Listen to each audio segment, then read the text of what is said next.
The new way nations are fighting and why it The matters? nature of war is changing. Oh my God.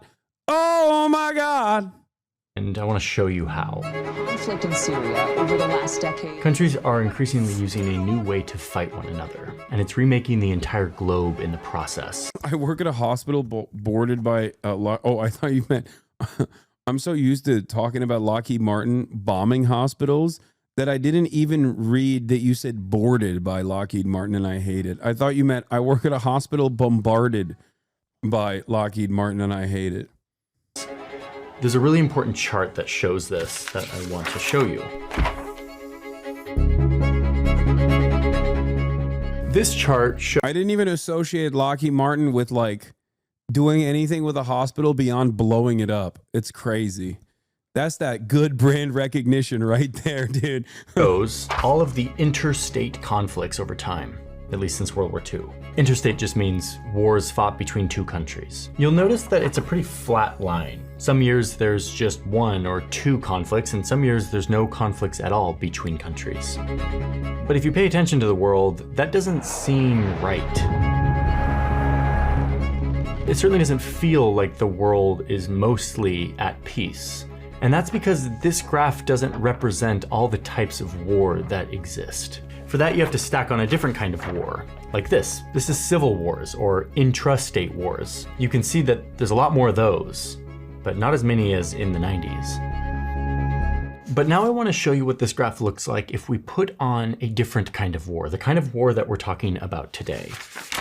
It looks like this. What we're looking at here is intrastate wars, so civil wars, wars within a country, but that are internationalized, meaning they have external backing. The more common name for this is proxy wars. They used to be fairly rare, but look what's happened starting 15 years ago.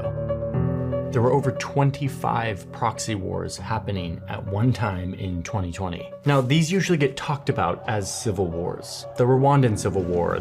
The f is going? Wait. What is happening right now? Is this attacking U.S. aid? Like, what's going on? Am I crazy? How is he going to cook this back up to America had to do this? This is a dangerous subject matter for the CIA's very own. Even in his last video, he was in a CIA compound and portraying himself as Xi Jinping. I think that first shot was a threat. He was like, listen, I cut the end of that because I didn't want to show China dominating America in this Millennium Edition style incident. But if the USA checks keep bouncing, I'm going to start pumping, dude. I'm going to start talking about American proxy wars around the globe. What is happening?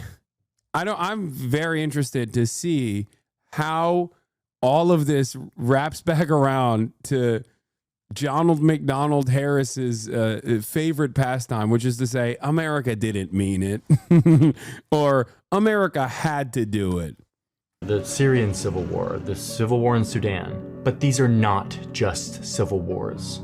And that's what you can't really see by just looking at a graph. You have to go deeper, which is what I want to do today. I want to show you how these things work and why they are so dangerous. Because this is the new way that the most powerful countries in the world fight each other. Not fighting directly, but by using other conflicts as their battlefield. Proxy wars are deadlier, more resistant to peace, and they are a driving force changing geopolitics today.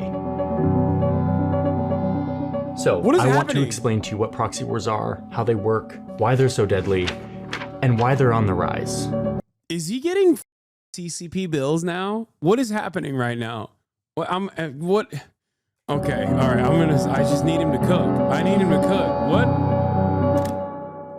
Hey, how are you? Doing well. How are you doing? Thanks for taking the moment to chat. I've been talking to Jeremy Shapiro about proxy wars. He's got a lot of perspective on this. Worked in the U.S. government on that, and so there's some things that I can maybe allude to, and I can't really talk about how I know them. So Never don't mind. ask for sources on that one, I guess. Yeah. Okay, never mind. I spoke too soon. So before we get into proxy wars in our world today, I want to go into an imaginary world, a fake map that we've made up. How would you concisely define what a proxy war is? I think it is when a war is instrumentalized by outside parties to use it as a proxy for their external or larger dispute.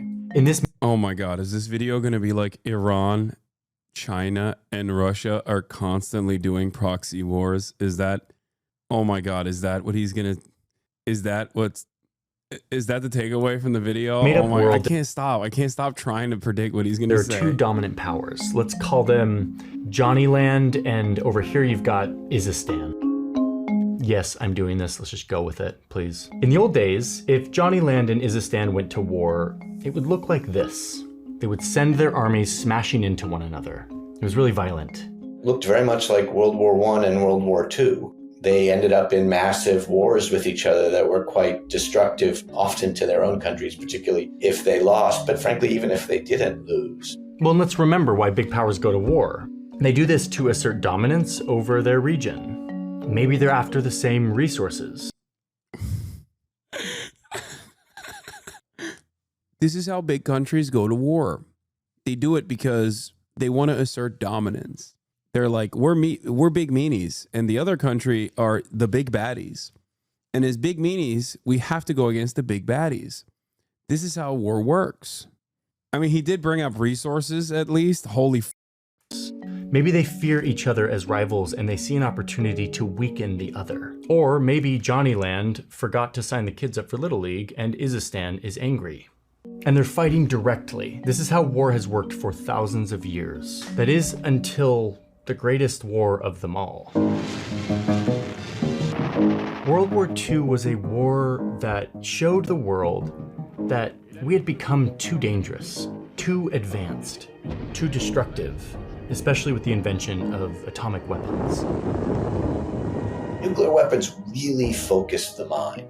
They are so destructive and so easy to deploy once you have them that the idea that you could ever defend yourself against that is not one that really any country has ever entertained. In a nuclear age, it would be insanity for them to fight each other directly. So direct war between these two great powers became unthinkable, and thus it basically stopped. This is a crazy thing. Like sometimes we forget that we live in a world where great powers don't fight each other directly, something that they've always done. But that doesn't mean they don't fight each other. Before we continue about, Aren't you forgetting another country, Jonald? Did I fail to see in the map another country? I just feel like there's another country with nukes, Johnny. I guess to be fair, it's a extension of the United States of America. So it doesn't count as a separate country with separate nukes, maybe? I don't know. so they know that this ad sort of worked if this is interesting for you. Use the code Johnny Harris at checkout and you'll get 15% off your first eSIM data plan. Did he Thanks, show Saley, Israel? for sponsoring Did I today's miss video. it? Now let's get back to our story on how countries fight each other in the modern age. In the nature of countries, Why do they're I still watch him? Because he's my favorite content creator. Are you kidding me? I love Johnny Harris. Donald McDonald Harris. Shut up. extremely competitive and still looking for ways to harm each other, to get leverage on each other, to sort of win in geopolitical competition. Great powers still see each other as a threat. They still crave dominance over their region and over the world. Indirect ways of attacking each other, such as supporting proxies in civil wars, has become much more popular since nuclear weapons were invented.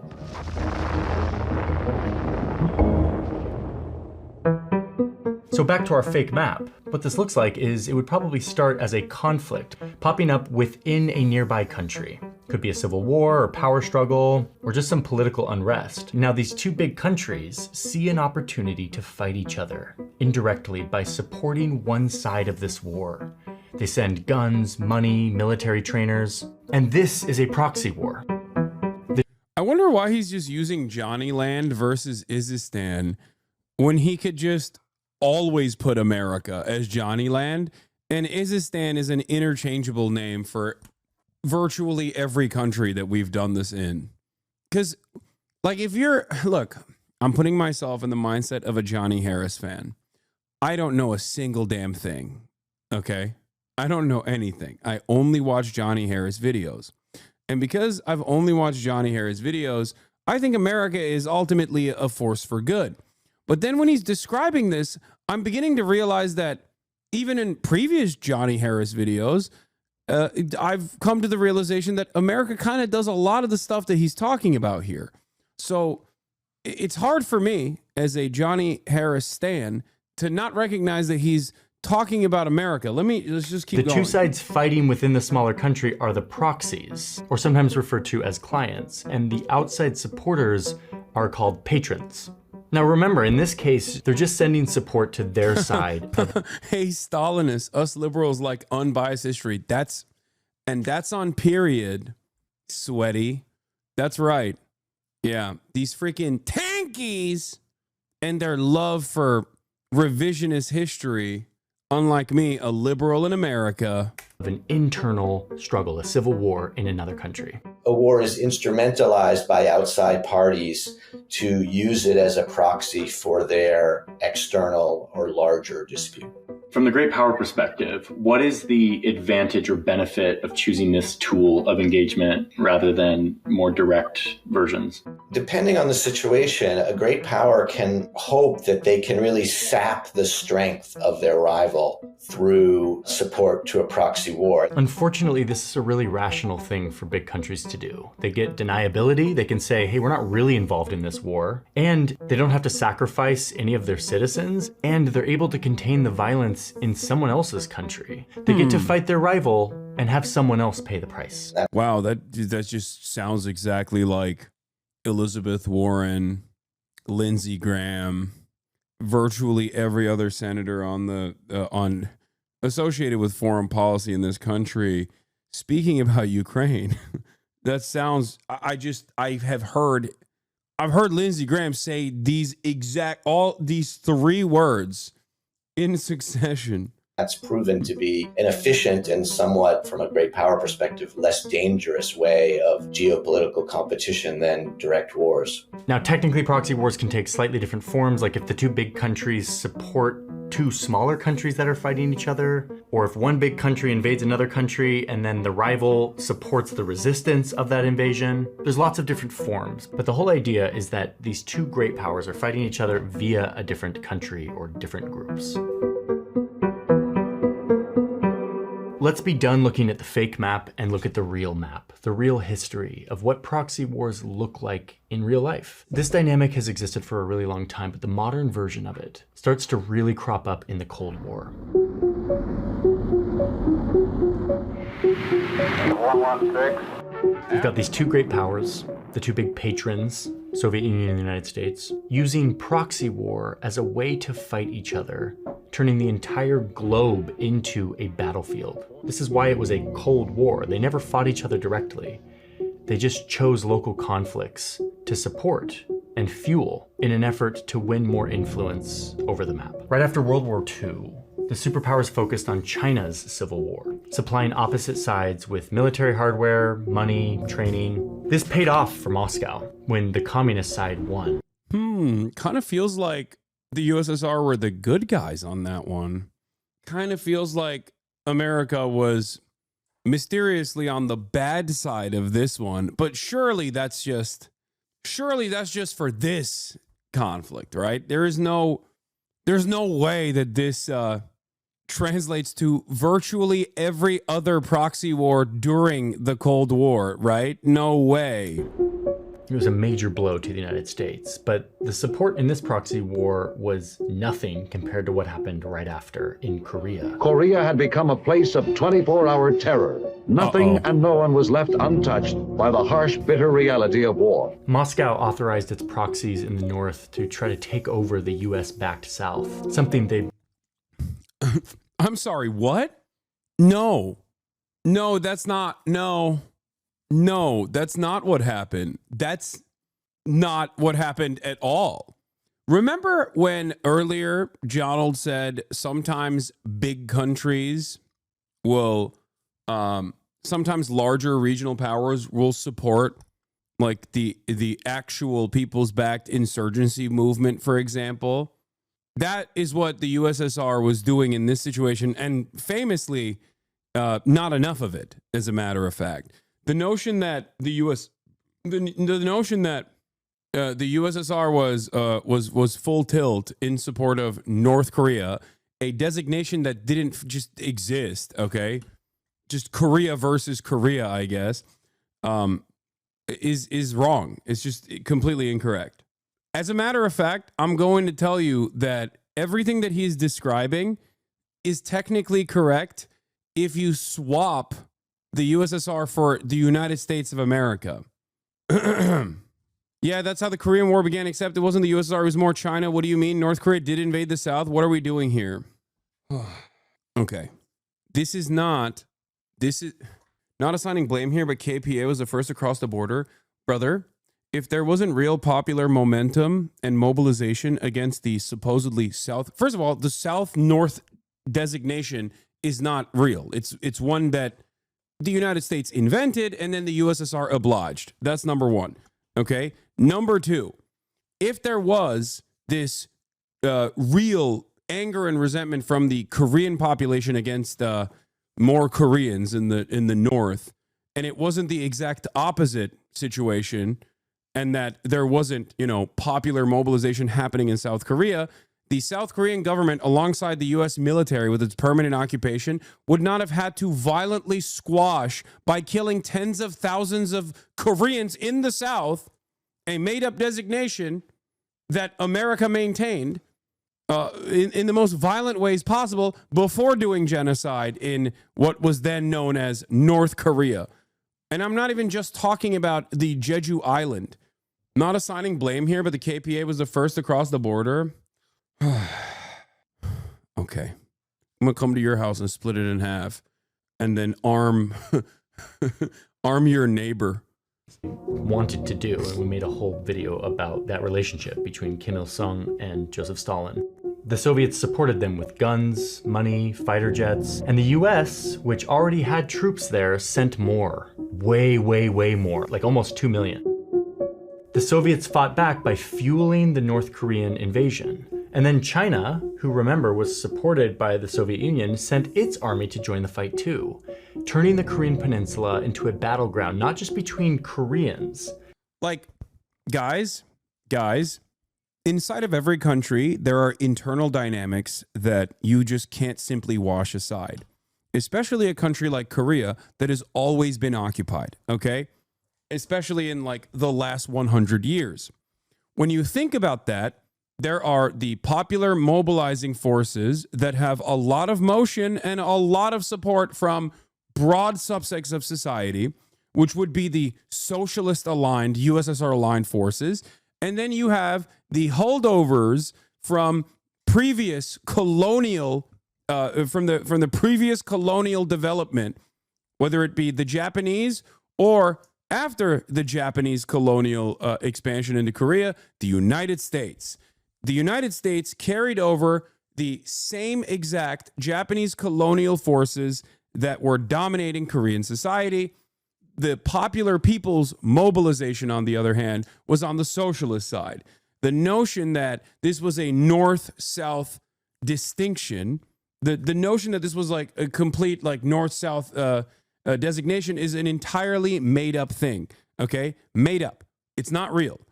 Blowback does a fantastic job of talking about this, okay? I hope you guys will listen to whichever season it was, I forget. Season 3 of Blowback goes into great detail talking about the Korean War, also known as the Forgotten War. Probably a forgotten war because it was really bad.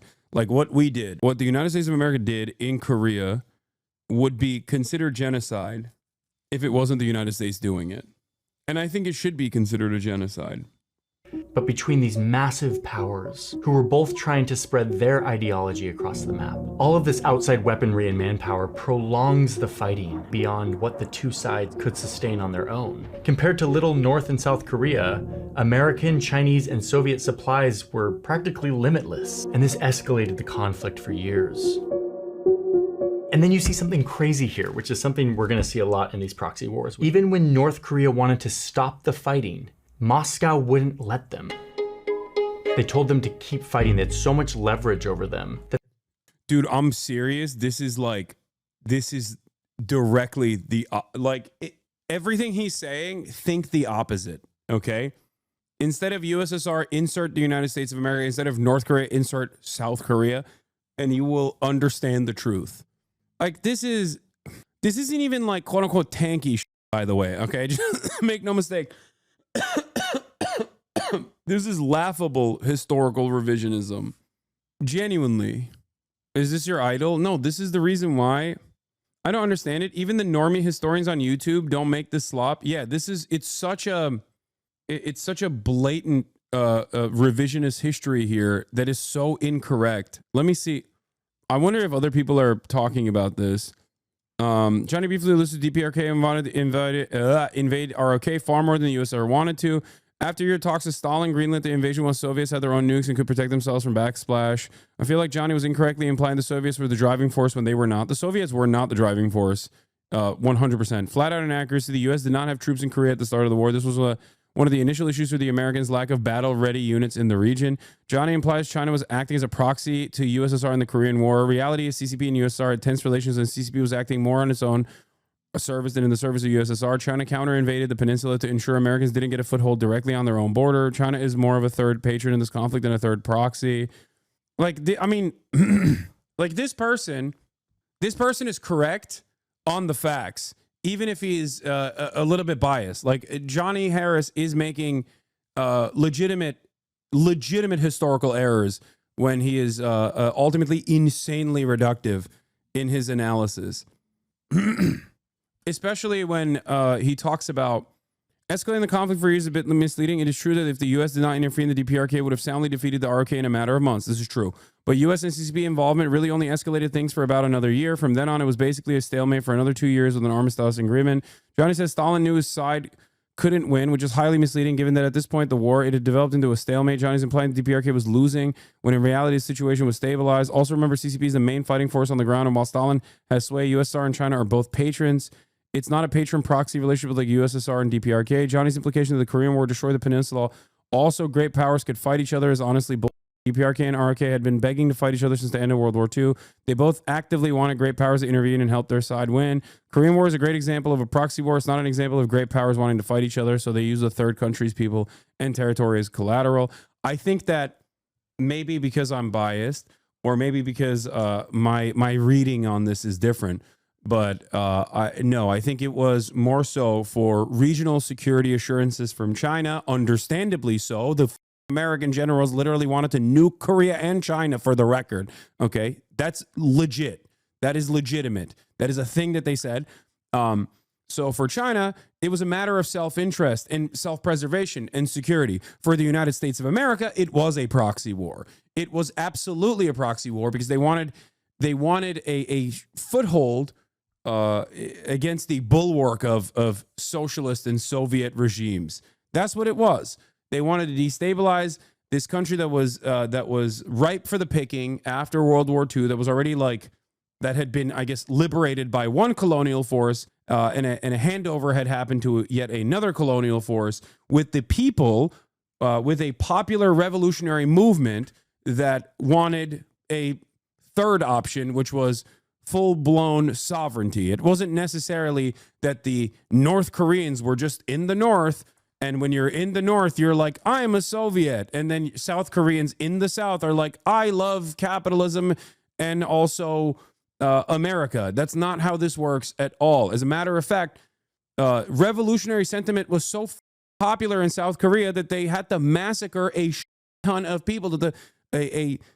Massacres that the current Republic of Korea still denies, or at least shelters the population from the truth, like straight up.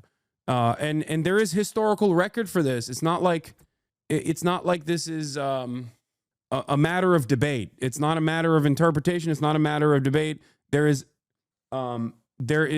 historical record for all of this.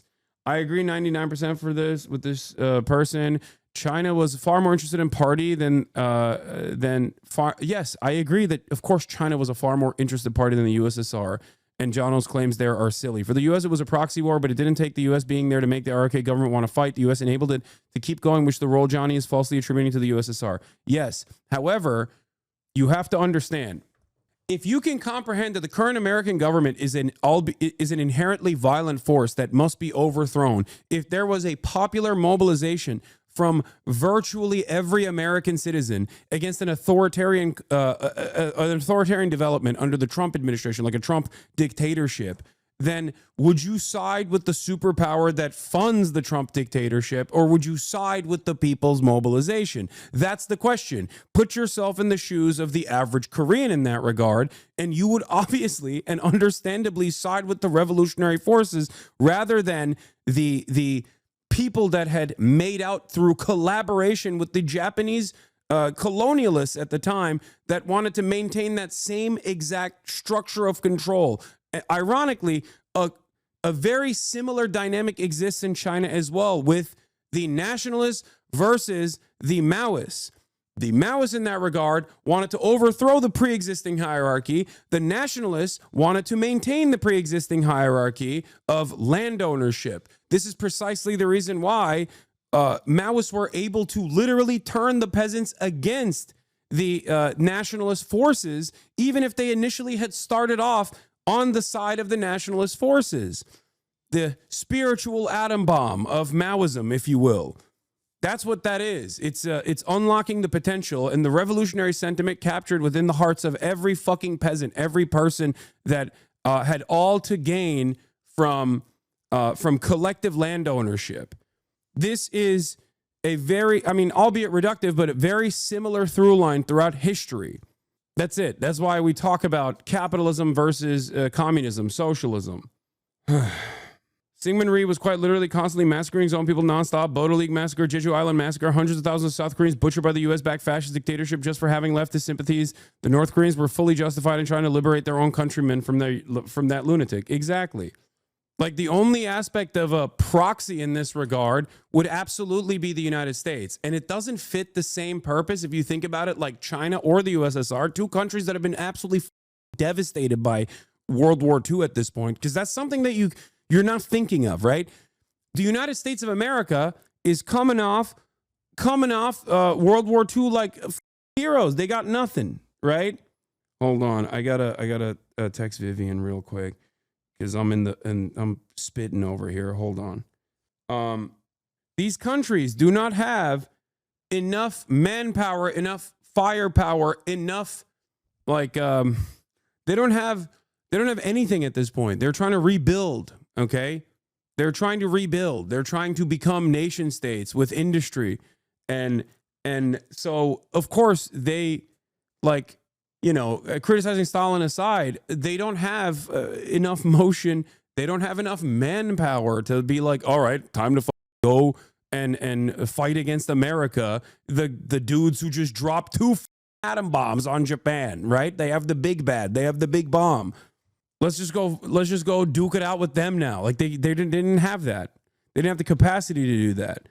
I would go so far as say that early on, Stalin is always seen as presented as like a monstrous piece of shit, ironically enough, but he was way more restrained and maybe even delusional in terms of the West certainly will not turn on us. And even if they did, what the do we have to be able to fight back against them? That is, of course, because of the 20 million death toll. It's not something that you can just easily cast aside. Hold on. Hold on.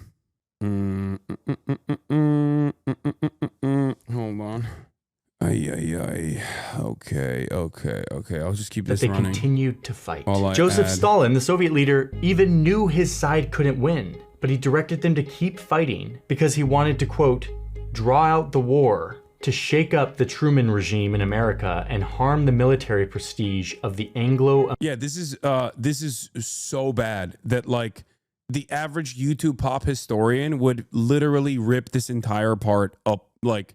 This is just so wrong. The primary party involved in here is not the USSR.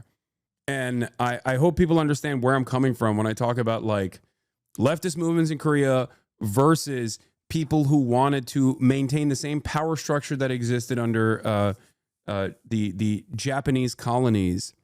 49 replies to this. Agreed. They both actively wanted great powers to intervene and help their side win. Yeah, that's part of the problem. Locals wanted the intervention. That's why they accept help. Yeah, local powers. No, local powers cannot be the corrupt autocratic government that that is maintained by people who sucked up to the previous colonialists. Like, you can't. That's not the same as like a popular revolutionary resistance movement that wanted full-blown sovereignty. Like, that's the difference here. That's my problem here. Yes, of course, corrupt autocrats are always going to demand help from larger superpowers, and America is always going to be excited at that prospect. They're going to be like, oh, thank God, we didn't have to set up our own puppet state. You were here to begin with. Johnny purposely gets a lot wrong on China to the point where he sounds like CIA. U.S. aid supported content creator who signals a nice hippie but is a Fed. The U.S. helped when it was pretty clear South Korea was going to lose. China was getting accidentally bombed at their borders, and Mao kept warning U.S. not to pass the 38th parallel or they'd intervene. Base. Johnny's obviously biased on Korea War. Might be influenced by some irresponsible history inventors. Okay. Thank you. You beat me to it. As a military historian and also being a retired U.S. Army soldier, all I could do is shake my head at all the misleading and inaccurate information. Yeah. Even his comment section is calling him out. Yeah, because he makes really good videos, like really good edited videos. And because he makes really good edited videos, a lot of people, myself included, enjoy said really good edited videos. And in the process, we expect those really good edited videos to be, you know, not garbanzo.